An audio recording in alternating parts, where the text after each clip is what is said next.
Y es con este video donde espero que el usuario 95 hasta me done dinero, ya que lleva meses pidiendo esta película que de por sí era parte de los planes de este año. Continuando con la dinámica de este mes donde hablamos de cintas de culto, el día de hoy del director Tarsem Singh y estrenada en el año 2000 tocará hablar de The Cell. Dicha ha generado opiniones divididas desde su estreno, desde quienes la valoran positivamente como los que la consideran como un intento fallido de obra de autor donde impera la superficialidad por sobre todo lo demás. Contando con visuales geniales e influenciadas por pinturas reales e intentando dar una visión diferente al cine de asesinos seriales que para entonces ya estaba bastante explotado. Pero bueno, dejando los detalles de producción de lado, que ya de por sí son fascinantes, con Vincent D'Onofrio investigando sobre la locura y otros asesinos en distintas fuentes, lo cual lo hizo actuar extraño en el set, ¿qué tiene en realidad para ofrecer esta película? Estamos aquí para averiguarlo en la reseña extra de este mes, así que vayamos a darle. Advertencia, la siguiente reseña contiene spoilers. Y hablando de cosas que lucen geniales, antes de iniciar quería presentarte el nuevo control de GameSear para PC, Switch, Android e iOS. El GameSear Cyclone 2 con tecnología Hall Effect para no presentar el molesto problema del drift que en otros controles tarde o temprano aparece. De un tamaño cómodo que se adapta a tus manos, luciendo muy bien en las mías que son campesinas y todavía mejor en las tuyas que no lo son. Su software hace que sus botones e iluminación sean sumamente configurables, contando con otro par de botones en la parte de atrás, funcionando ya sea conectado o de manera inalámbrica, pudiendo cargarse en su base ya incluida en la caja, contando este modelo con dos colores, Phantom White y Shadow Black, por lo que no dudes en pedir el tuyo cuando tengas la oportunidad. Comenzamos en un pasaje desértico, introduciendo el título mientras vemos a la protagonista, la doctora Catherine Dean, cabalgar en un caballo negro hasta que llega en un oasis seco. Allí está un niño, quien fue quien le envió el caballo en primer lugar. Al parecer, ese día iban a ir a navegar, pero una criatura llamada Moki Lock no quiere que este salga, manifestándose y huyendo, a lo que la chica presiona una marca en su mano para mostrarnos que esto es una simulación de la mente del niño, a la cual logró acceder al estar colgada de la camilla menos conveniente del mundo si hay algún temblor, pues esta cuelga del techo. También para demostrar que está mentalmente bien, la hacen cantar. ¡Oh, por Dios, no! No soy médico, pero creo que hay formas más fáciles de saber si una persona está bien sin tener que hacerla cantar. El niño, llamado Mr. E, muy sutil, es uno que está en coma porque, bueno, ni idea, pero lo está desde hace 7 años, motivo por el cual sus padres no están convencidos de este poco ortodoxo tratamiento, de lo que sea que tenga. Natural, imagina que tu hijo está así desde hace 7 años, los mismos que lo vienen sometiendo a esos tratamientos y no ha sucedido nada. Este chico ha pasado más tiempo acostado que buscando mujeres muy desnudas en YouTube. ¡Miren! ¡Es Bill de Happiness! Yo que ellos no lo dejaría solo con ese niño mucho tiempo ya que ni siquiera puede defenderse. Pasamos a una carretera donde conocemos al villano principal, conocido como Carl. En una casa hecha mierda tiene un tanque inundado con una mujer ya tiesa dentro. Dicha lo asusta un poco cuando convulsiona. Volviendo con Catherine, esta desesperada, desea realizar un proceso diferente, es decir, llevar al chico a su mente en vez de ir a la de él, para ver si así pueden tener algún tipo de progreso, pero su compañera cree que esto podría ser peligroso. No me digas qué hacer. Por la noche, la mujer tiene un sueño que no aporta nada a la historia, mientras que Carl observa a su víctima anterior mientras cuelga de ganchos clavados en su piel. Ok. Y poco después encuentran a la más reciente debajo de un puente, siendo allí donde conocemos al agente especial Peter Novak. Él y compañía están en la cacería de Carl desde hace ya bastante tiempo, considerándolo un asesino en serie con un total de 7 víctimas. Y el tipo es tan impaciente que, ni bien acaba de terminar con una de las chicas, ya está secuestrando a la siguiente, siendo ayudado por su extraño perro albino. Definitivamente el mejor amigo del hombre. Volviendo con el agente Peter, quien claramente está obsesionado con el caso, siendo ya el típico cliché al respecto, y no siendo muy bueno en su trabajo, ya que después de meses de cacería, esta es la conclusión que tiene al respecto del asesino en serie que lleva ya 7 víctimas. There's one thing I know for certain. If we can't stop him, he ain't gonna stop himself. Obvio. Con razón no lo han atrapado. Gracias a la magia del guión, los agentes ya saben que la chica recientemente secuestrada, Julia, fue raptada por Carl. Supongo que lo vieron en un sueño o algo. Aún así, gracias a un pelo del perro de Carl, consiguen obtener la información de quién lo compró y su dirección. Pero al llegar allí, a este le dan extraños ataques que combatía con aspirinas, pero ya no tiene más. Así que lo encuentran inconsciente en el suelo, pero Julia no está allí. Lo que sí encuentran es su sótano con cosas claramente turbias, además de un extraño logo. También está la grabación de la víctima anterior, y la actual está encerrada en una de estas cámaras que se inundan. Al parecer nuestro villano está con el cerebro frito debido a una rara enfermedad que se detona por, de nuevo, magia del guión y que no podía frenarse con medicamentos convencionales, pero sí, al parecer, con aspirinas por alguna razón. Enfermedades selectivas por donde las haya, ¿eh?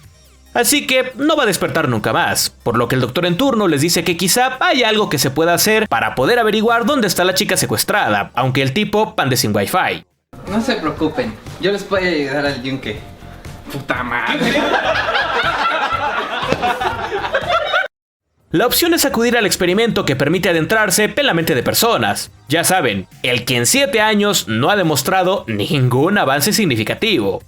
Tras un poco de convencimiento, Catherine accede a realizar esta misión imposible en donde debe ganarse la confianza de Carl en su mente, si es que queda algo de esta en un día, proceso que en otro momento incluso tomaría meses. Es entonces como inician el proceso viendo el bautizo de Carl, por alguna razón, con ella apareciendo en ese escenario de su mente y con el que parece ser el santo sudario en su cara porque, no sé, se veía genial en el tráiler. A lo lejos ve un niño, también llamado Carl, lo cual era evidente, subiendo unas escaleras, encontrándolo después en una habitación con un caballo que, de la nada, es partido en varias secciones. Escena inspirada en obras de Damien Hirst, pero que, como no tiene ninguna conexión en la trama, simplemente es aterrador. Este escapa llevándonos a una sala con las víctimas de Carl en visuales turbias, casi como sacadas de un video de Marilyn Manson de los 2000. Una de estas chicas, bastante musculosa, la noquea, llevándola después frente a una versión villanesca de Carl, por lo que ella activa el chip para sacarla. En la realidad, el Dr. Henry le cuenta a Peter que este viaje es peligroso, ya que si la mujer llega a creer que lo visto en la mente de Carl es real, puede, en efecto, hacerle daño de alguna forma. Pero el agente está más desesperado en encontrar a Julia, teniendo varios motivos, pues su tanque ha comenzado a inundarse. Aún así se dan tiempo para hablar de cómo Peter se convirtió en agente del FBI y esto, de alguna forma, convence a la mujer de regresar a la mente de Carl para intentar contactar con su parte infantil. Con la ayuda del perro que lame la mano de su dueño, hacen que este pueda ser más accesible en su mente. Sea como se suponga que eso funcione, el tipo está más tieso que tortilla de una semana. Sin embargo, al momento de entrar hay un problema con el suministro eléctrico que, en realidad ya está dentro, ¿no? Eso dijo ella. En efecto, ella ya está en la mente de Carl. Afortunadamente, no es que él esté en coma como para no saber exactamente cómo luce el sitio de las pruebas o todos los involucrados. ¡Ah, no, espera! ¡Sí lo está! ¿Cómo en el nombre de los guionistas esta escena es siquiera posible? ¿Por qué ella puede verse como si estuviese en un viaje astral? ¿Qué demonios está pasando? En fin, ella ahora aparece en un contenedor de vidrio colgando del techo y cayendo en una sala donde está el perro que, de alguna forma, la guía hacia el Carl niño. Raro porque este perro ni siquiera es real, es una creación de la mente de Carl. ¿No debería ser aquí también su asistente, como lo era en la vida real? En fin, vamos con el niño, a quien le da un espejo para poder encontrarse si él la necesita en algún momento. ¿De dónde rayos lo sacó? Poco después tenemos un poco de maltrato familiar de su padre, quien le recuerda que su madre los abandonó y a quien golpea por jugar con muñecas, quemándolo además con una plancha. Pobre cosita fea. Después vemos al tipo con su primera víctima y allí, este le cuenta más cosas sobre su padre abusador, lo que lo enloquece, empeorando cuando ella menciona el nombre de Julia, convirtiéndose en una suerte de demonio ridículo que la ataca, colocándole un collar similar al que usaba con sus víctimas. Dios, si tan solo ya pudiese escapar cuando quisiera. ¡Esperen! ¡Puede hacerlo! En la vida real, al haber una máquina más para utilizar, la compañera se ofrece, pero el doctor le dice que la necesita allí mismo. No olviden este detalle para después. El que ve es Peter apareciendo en... ni idea. Y el pequeño Carl lo guía hacia donde está Catherine, que ahora es una de sus esposas, creo. Por alguna razón, esta se le insinúa apareciendo otra versión del tipo para dormirlo.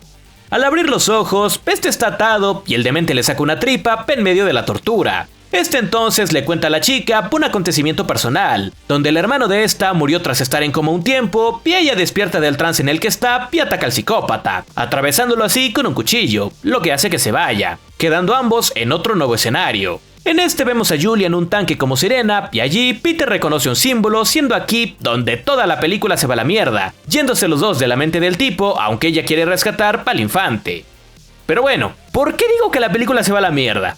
Porque el símbolo que Peter reconoce es el mismo que ha aparecido en 2 ocasiones en la vida real. El mismo que estaba viendo en fotografías antes de siquiera entrar a la mente del tipo. El mismo símbolo que estaba en el sótano. El mismo símbolo que pertenece a una empresa llamada Carver que él vio antes de entrar en la mente de Carl. Y el mismo puto símbolo que debió haber investigado desde que se lo encontró en el minuto 20 de esta puta película, y que de haber hecho su labor de detective que supuestamente es, y que además está rodeado de otros detectives que trabajan en el mismo caso, por lo tanto debieron haber visto las mismas imágenes, literalmente toda esta historia no habría pasado. ¿Cómo se puede ser tan imbécil para hacer que este detalle se te pase de las manos al momento de hacer un guión, al momento de dirigir las escenas? ¡Idiotas! Ojalá que todos ustedes se vayan al infierno por incrédulos. Regresando con Catherine, esta desea volver a la mente de Carl para ayudar al niño, activando el proceso ella sola, por lo cual la línea establecida por el doctor de necesitar a la compañera para cuidar el experimento era falsa, ya que este ni siquiera los necesita a ellos para funcionar o ser cancelado. El único cambio es que, en lugar de ir a la mente del tipo, Peste irá a la mente de Catherine, quien se retrata a sí misma como una virgen, con la escena hasta teniendo marcos navideños por alguna razón. Tras contarle su trauma con un pájaro, otra versión malvada de Carl aparece. En este punto la película parece un juego de lucha con tantos personajes a elegir, y ahora ella se convierte en una cazadora. Ok, y se enfrenta al tipo, venciéndolo fácilmente y matándolo, lo que también acaba con la versión infantil de Carl, lo que era evidente al ser ambos la misma persona. Así, mientras este muere, el peor detective del mundo finalmente encuentra a Julia, apenas rescatándola. Tiempo después, Peste habla fuera de la casa del asesino, despidiéndose. Y ahora, en la mente de Catherine, esta vuelve a tratar a Edward, Mr. E. Supongo que los padres de este volvieron a confiar en ella cuando se enteraron que mató a una persona con este mismo procedimiento, puede ser. Y parece que por fin podrá curarlo. Esta frase que pondré a continuación sirve para definir esta película. ¡Qué estupidez! Al final, la mejor forma de definir The Cell es una frase que dice, estilo sobre sustancia, donde claramente tenemos visuales atractivas para el ojo general, algunas de estas, como se ha mencionado, directamente sacadas de obras de arte, creando un llamativo estilo artístico que puede, en definitiva, ser un gran motivo para siquiera pensar en verla. Sin embargo, y aquí viene el pero, esta obra hace poco y nada por mezclar todas estas visuales con la narrativa, la cual ni siquiera es que esté bien contada a partir de los primeros 20 minutos de su duración, teniendo un agujero de guión que directamente impide su existencia al no tener justificación, y sí, me refiero al logo de la compañía Carver. Podemos decir, de buenas a primeras, que estamos ante una película de ciencia ficción con elementos de thriller y hasta terror, donde el elemento que la puede distinguir de otras películas de asesinos seriales es la posibilidad de entrar en la mente del asesino, presentando esta tecnología con el tratamiento al niño de parte de Catherine.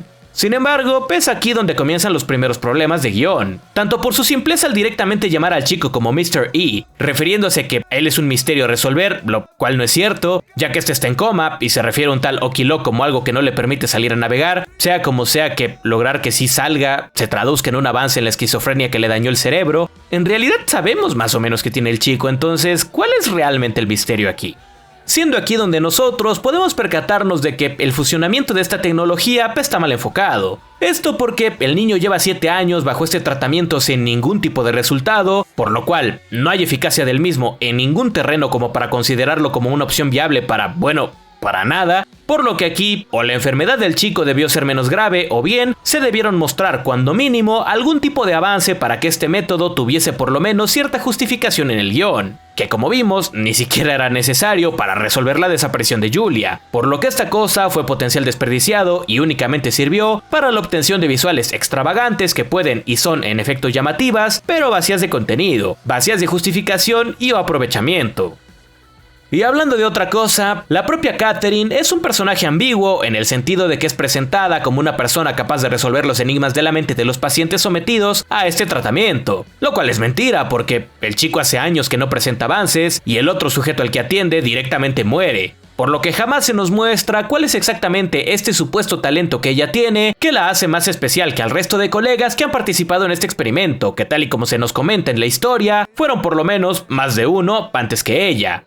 El problema con esta es que es muy poco lo que sabemos y lo que la vemos realizando no es ningún tipo de avance o acto que sea semejante a considerarla especial, al contrario. Y si hablamos de personajes conflictivos, el propio Carl, el cual es presentado como un asesino aterrador, pero un estereotipo de asesino serial de los 90s. Y ojo, si se limitase a esto con visuales que son impactantes, quizás sería algo más funcional, pero aquí la película, en sus pretensiones pseudoartísticas y profundas, busca que este sea mucho más complejo, fracasando y encima siendo tibio en torno a sus planteamientos. Como dije, se nos es presentado como alguien violento, un personaje que disfruta de eliminar a sus víctimas, tanto así que incluso graba el complicado procedimiento para poder visualizarlo cuantas veces quiera, a modo de un trofeo, e incluso como cereza de este pastel bizarro, él abusa de sus víctimas cuando ya están muertas. Sin embargo, lo que vemos de él en la vida real no dista mucho de un cliché, y lo que vemos en su mente tampoco es que aporte demasiado a sus motivaciones, ni explica mejor la razón de sus actos. Con esto me refiero a lo siguiente. La obra, en un punto, nos da una conversación con Catherine y Peter, donde este último menciona que no cree que un pasado traumático sea, necesariamente, un factor para hacer que un individuo se convierta en un ser despreciable, y Catherine, por el contrario, parece apoyar esta idea. Dejando de lado que esto habla muy mal de ella como psicóloga, al reducir algo tan complejo como lo es el trastorno antisocial de la personalidad a una sola causa, que se sabe desde hace tiempo que no es la única, ni mucho menos aplicable en todos los casos, la película nos muestra, a través del viaje por la mente de Carl, el maltrato que este sufría de parte de su padre cuando era chico, y el aparente abandono de su madre desde una tierna infancia, lo cual sí puede explicar más o menos el rechazo u odio que siente por las mujeres, pero no así el ritual tan complejo que este efectúa con ellas, el cual a posteriori intenta justificarse con un relato donde para salvar a un ave de su padre, este tuvo que ahogarla, pero este acto es incompatible con lo planteado sobre cómo en realidad detesta a estas mujeres. ¿Las mata porque las odia o las mata para protegerlas? Si es lo uno, no puede ser lo otro, y si lo hace para protegerlas, el acto de poder que significa que este abuse de las mismas va en contra de estos principios de protección que podría tener en torno a sus víctimas, por lo que, de nuevo, el guión parece poco planeado, poco pensado. Y en realidad, estos no son todos los problemas que giran alrededor de este sujeto, ya que el motivo por el que este queda en coma es explicado como una rara forma de esquizofrenia muy parecida, al parecer, con la del niño del inicio. Dicha no puede ser curada con antipsicóticos convencionales, pero al parecer, sí con aspirinas. ¿Qué sentido realmente tiene eso? O me presentas esto como una enfermedad que lo deje en coma muy conveniente, eso sí, o bien utilizas los recursos presentados en pantalla para hablar de esto, ya que lo que se consigue es que este elemento de las aspirinas que se mete como si fueran tic-tacs es presentado, dado el lenguaje cinematográfico, como algo de importancia para después decir que este estado actual suyo sucedió por contacto con el agua, sea como eso se supone que funcione, inventando un padecimiento de forma innecesaria, ya que el consumo de aspirinas en exceso puede, de hecho, dejarte en coma. ¿Por qué no utilizar este recurso que la misma película plantea? Y es que este tipo de problemas son una constante en esta obra, por ejemplo, en las representaciones de sus víctimas en su mente, las cuales son todo lo aterradoras que queramos, pero también todas sin una conexión estética ni psicológica real, siendo aquí donde se nos muestra que, al menos, una de estas funciona como su asistente, la cual llevó a Catherine frente a él al detectarla como un ente ajeno a su mente, pero ¿por qué solo una de estas chicas es su asistente y no todas? ¿Cómo determina esto? ¿Dónde estaba este asistente cuando comenzaron problemas para él en estos escenarios? Es más, el personaje que más sentido tenía para ser un asistente es el propio perro, el cual en la vida real incluso lo ayudaba a capturar a sus víctimas, pero en este sitio, el animal le da indicaciones a Catherine para seguir adelante en su búsqueda por Julia, en lo que son situaciones ambiguas sin justificación, una tras otra.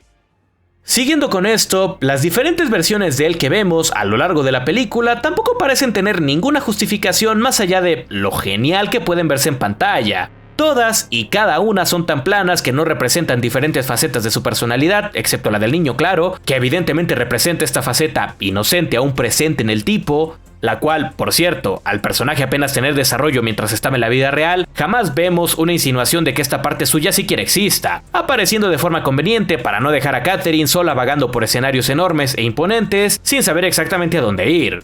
Que, en la misma sintonía, la muerte de esta faceta infantil es trágica a medias, ya que por mucha inocencia que esta pueda representar, no deja de ser parte de la personalidad de un individuo que lo único que lo vemos hacer es eliminar a mujeres y abusar de ellas, por lo que generar empatía por este acontecimiento es narrativamente imposible, haciendo que este personaje tenga dos usos. Primero, evitar que Catherine vague sin rumbo, y segundo, mostrar la pista que lleva al hallazgo de Julia, que, de nuevo, ni siquiera era necesario, ya que se podía llegar al mismo resultado con simplemente analizar el logo que Peter y otros habían encontrado en la casa del asesino, lo cual era algo que debían hacer como mero procedimiento. Que para cerrar con este villano, quiero mencionar un último detalle que lo involucra a él y a Catherine, y esto es el control que este realiza sobre ella en determinado momento, el cual, de nuevo, es pobremente ejecutado. Si bien se menciona que quien entra a la mente del otro puede llegar a pensar que lo visto allí es real, Catherine cuenta con un dispositivo en la mano que puede hacer que ella salga del proceso literalmente cuando quiera. Incluso estaba a punto de presionarlo antes de ser aprisionada, por lo que no hay razones en el planteamiento para que ésta crea que lo que está viviendo es real en ese momento, cuando segundos antes sabía que no lo era. Distinto habría sido si, de alguna forma, Carl lo hubiese manipulado a modo de hacer que bajase la guardia, pero tal y como estaban conversando, este estaba en estado de alerta. Que igualmente, este chip, siendo físico, implantado en la mano del sujeto que se adentra en la mente, ¿cómo realmente funciona esto de apretarlo en este mundo para comunicar en la vida real que se desea salir? Ni idea, ya que el cuerpo durante este procedimiento está falto de conciencia y movimiento. En el caso de Peter, este no es más que otro cliché. El policía / agente obsesionado con capturar a alguien, pero tal y como pudimos ver, ni siquiera en esto funciona, ya que omite datos que no es que estén ocultos, sino que directamente están en su cara, con todo y nombre, decidiendo no investigar sobre esto. Que tampoco es que hayan muchas pruebas que investigar así de llamativas, y su intervención en la mente de Carl sirve para liberar a Catherine de esta prisión que, como dije recién, tampoco es que tenga mucho sentido. Y en la pobre ejecución de su cliché tampoco lo vemos investigando demasiado, por lo que la prisa para encontrar a Julia rara vez se transmite en la diégesis, presentando estas escenas donde su prisión se va llenando de agua, pero incluso olvidándola por largos periodos de tiempo. Para ir cerrando, The Cell, ante sus pretensiones de contar una historia más compleja, se termina perdiendo en la representación de obras artísticas pero superficiales en la narrativa. Busca alejarse de producciones de la época que eran ya estereotípicas, pero irónicamente, también depende de estos mismos estereotipos, solo que ejecutados pobremente por un guión que es simplemente incapaz de mezclar adecuadamente estas pretensiones con esta pseudoprofundidad y elementos oníricos. Una muestra enorme de esto es cuando tenemos la escena, nuevamente cliché, de no haber comenzado cierto procedimiento para descubrir que ya se había iniciado, siendo esto un problema porque se supone que Catherine está en la mente de Carl, por lo que la réplica del escenario no tiene sentido al no tener noción ni de ni de las personas a su alrededor como para poder recrearlo en su mente. Además de que muestra que Catherine es capaz de verse a sí misma como si estuviese en un viaje astral, lo cual tampoco tiene mucho sentido. Otros elementos visuales similares, de impacto enorme pero vacíos, son el santo sudario con el que la mujer entra en la mente de este por primera vez, ya que esto implicaría que Carl decidió manifestarla así en su mente desde un inicio, por alguna razón no especificada, la imagen de un perro negro que se seca de sangre, el caballo partido en secciones, o las mujeres en la playa. Como dije, estilo sobre sustancia. En fin, es así como finalmente hablo de esta otra película de culto que también hace tiempo deseaba abordar. Pero claro, todavía no nos desapegamos de este contexto, ya que el viernes hablaremos de la secuela de la cinta que revisamos la semana pasada, es decir, T2 Trainspotting, que retoma estos personajes para volver a hablar de ellos 20 años después y ver qué ha sido de estos desde entonces. De nuevo, dirigida por Danny Boyle, por cierto. Así que, sin más, yo me despido. Soy Dief One y nos vemos en el próximo video.